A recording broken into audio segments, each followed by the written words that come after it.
Hi friends, welcome to Shaz kitchen. ഇന്ന് ഞാൻ വന്നിട്ടുള്ളത് ഒരു ചോക്ലേറ്റ് ട്രഫിൾ കേക്കിൻ്റെ റെസിപ്പിയുമായാണ്.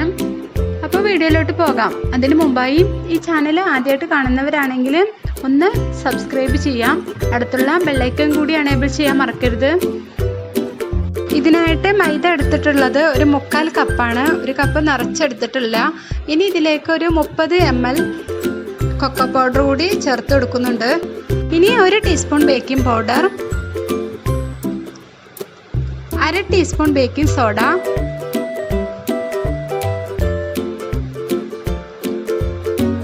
ഒരു 1/4 ടീസ്പൂൺ ഉപ്പ്. ഇനി ഇതൊരു അരിപ്പയിലിട്ട് നന്നായിട്ടൊന്ന് അരിച്ചെടുക്കണം. അരിച്ചെടുത്ത ശേഷം 1 സ്പൂൺ ഉപയോഗിച്ചൊന്ന് മിക്സ് ചെയ്തെടുക്കാം. ഈ 4 മുട്ടയിലേക്ക് 1 ടീസ്പൂൺ വനില എസൻസ് ഒഴിച്ച ശേഷം നന്നായിട്ടൊന്ന് ബീറ്റ് ചെയ്തെടുക്കണം. അപ്പോൾ നന്നായിട്ട് പതഞ്ഞ് വന്നിട്ടുണ്ട്. ഇനി ഇതിലേക്ക് 1 കപ്പ് പഞ്ചസാര പൊടിയാണ് ചേർത്ത് കൊടുക്കുന്നത്. ഇത് കുറേശ്ശെയായിട്ട് ചേർത്ത ശേഷം നന്നായിട്ടൊന്ന് ബീറ്റ് ചെയ്തെടുക്കണം.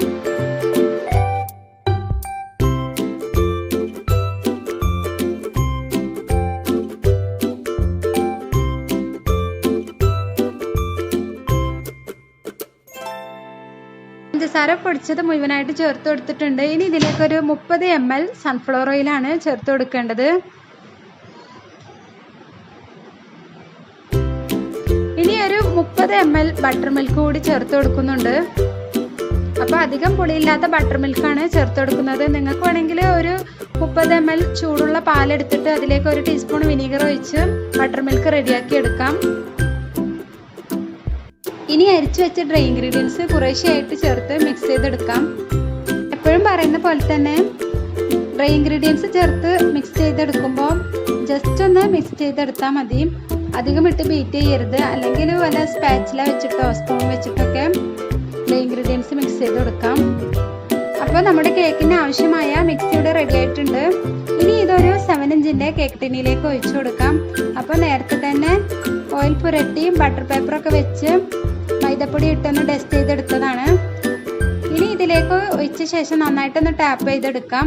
അപ്പോൾ നേരത്തെ തന്നെ പ്രീഹീറ്റ് ചെയ്ത് വെച്ച ഒരു അലുമിനിയം പാത്രത്തിലേക്ക് ഈ കേക്കിൻ്റെ മിക്സ് ഇറക്കി വെക്കാം. ഇതിലേക്ക് ആവശ്യമായ ചോക്ലേറ്റ് ക്രീം റെഡിയാക്കി എടുക്കണം. അതിനായിട്ട് 2 ടേബിൾ സ്പൂൺ വിപ്പിംഗ് ക്രീം എടുത്തിട്ടുണ്ട്. ഇതിലേക്ക് ഒരു 1/2 കപ്പ് ചോക്ലേറ്റിൻ്റെ കോമ്പൗണ്ട് എടുത്തിട്ടുണ്ട്.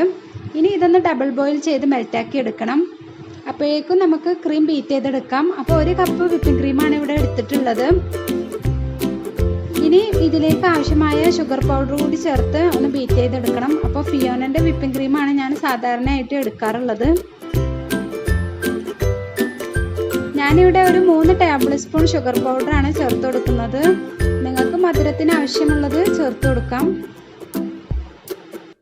ഇനി ഈ ക്രീം വിപ്പായി വരുന്നത് വരെ ഒന്ന് ബീറ്റ് ചെയ്തെടുക്കാം. അപ്പോൾ ക്രീം വിപ്പായി വന്നിട്ടുണ്ട്. ഇതിലേക്ക് മെൽറ്റാക്കിയ ചോക്ലേറ്റ് ഒഴിച്ചു കൊടുക്കാം. അപ്പോൾ നന്നായിട്ട് ചൂടാറിയ ശേഷം വേണം ചോക്ലേറ്റ് ഒഴിച്ചു കൊടുക്കാനായിട്ട്. ഇതുകൂടി ചേർത്ത് ഒന്ന് ബീറ്റ് ചെയ്തെടുക്കാം. അപ്പോൾ ചോക്ലേറ്റ് ക്രീം ഇവിടെ റെഡി ആയിട്ടുണ്ട്. 45 മിനിറ്റ് കൊണ്ട് തന്നെ നമ്മുടെ കേക്ക് റെഡിയായി വന്നിട്ടുണ്ട്. ബട്ടർ പേപ്പറൊക്കെ മാറ്റി ചൂടാറിയ ശേഷം ഒരു 3 ലെയറാക്കി കട്ട് ചെയ്തെടുത്തിട്ടുണ്ട്.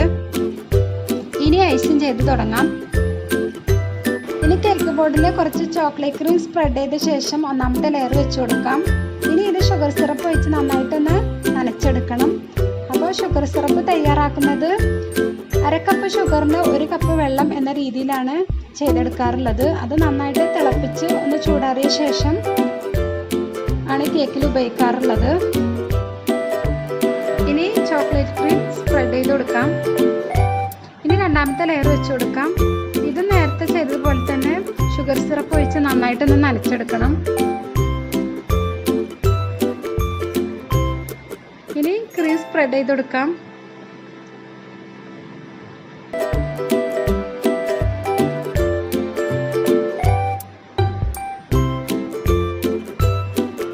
ഇനി 3ാമത്തെ ലെയർ വെച്ച് കൊടുക്കാം.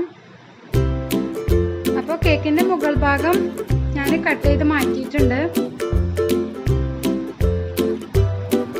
ഇതിന് മുകളിൽ ക്രീം സ്പ്രെഡ് ചെയ്ത ശേഷം ഒന്ന് ക്രം കോട്ട് ചെയ്തെടുക്കാം. സൈഡിലുള്ള ഹോൾസ് എല്ലാം അടച്ച് കോട്ട് ചെയ്തെടുക്കാം.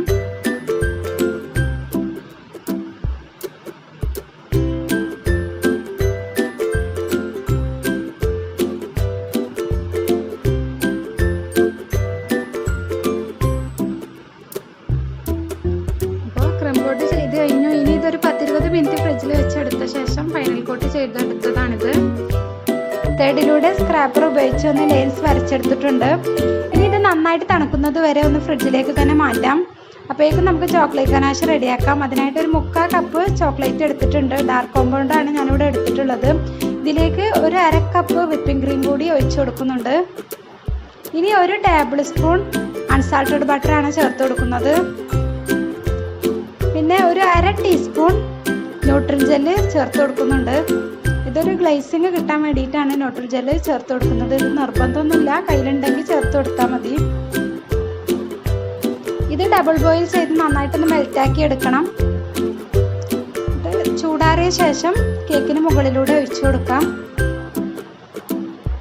അപ്പോൾ നന്നായിട്ട് ചൂടാറിയതിന് ശേഷം തന്നെ വേണം കേക്കിന് മുകളിലൂടെ ഒഴിച്ചു കൊടുക്കാനായിട്ട്, അല്ലെങ്കിൽ കേക്ക് മെൽറ്റാവും.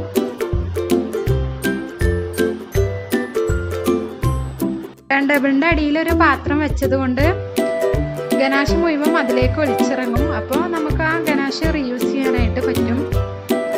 കേക്കിൻ്റെ എല്ലാ ഭാഗത്തും ഗനാഷ് ഒഴിച്ച് കവർ ചെയ്തെടുക്കണം. പിന്നെ സൈഡെല്ലാം ഒന്ന് വൃത്തിയാക്കി ഫ്രിഡ്ജിലേക്ക് മാറ്റാം. അപ്പോൾ നന്നായിട്ട് സെറ്റായതിനു ശേഷം ഫ്രിഡ്ജിൽ നിന്ന് എടുത്തതാണിത്. ഇനി ഇതിന് മുകളിൽ ചോക്ലേറ്റ് കൊണ്ട് ഉണ്ടാക്കിയ ഡെക്കറേഷൻസ് വെച്ച് കൊടുക്കാം. അപ്പോൾ നമ്മുടെ ചോക്ലേറ്റ് ട്രഫിൾ കേക്ക് ഇവിടെ റെഡി ആയിട്ടുണ്ട്. ട്രൈ ചെയ്യാത്തവരുണ്ടെങ്കിൽ തീർച്ചയായിട്ടും ഒന്ന് ട്രൈ ചെയ്ത് നോക്കണം. എന്നിട്ട് തന്നെ കമൻ്റ് അറിയിക്കാൻ മറക്കരുത്.